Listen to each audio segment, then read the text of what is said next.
Gadget প্রকাশের 20 দিন হয়ে গিয়েছে, এখন পর্যন্ত আমাকে শপথ গ্রহণ করানোর জন্য কোনো ধরনের পদক্ষেপ বর্তমান সরকার নেয় নাই, যেটি কিনা তাদের এখতিয়ারে পড়ে।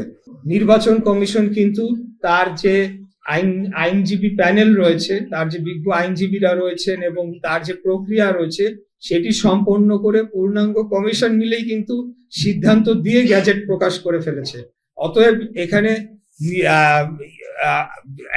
স্থানীয় সরকার মন্ত্রণালয় কি নির্বাচন কমিশনকে অলমোস্ট নির্দেশনা দিতে পারে কিনা সেই বিষয়টি এখন প্রশ্নে চলে এসেছে।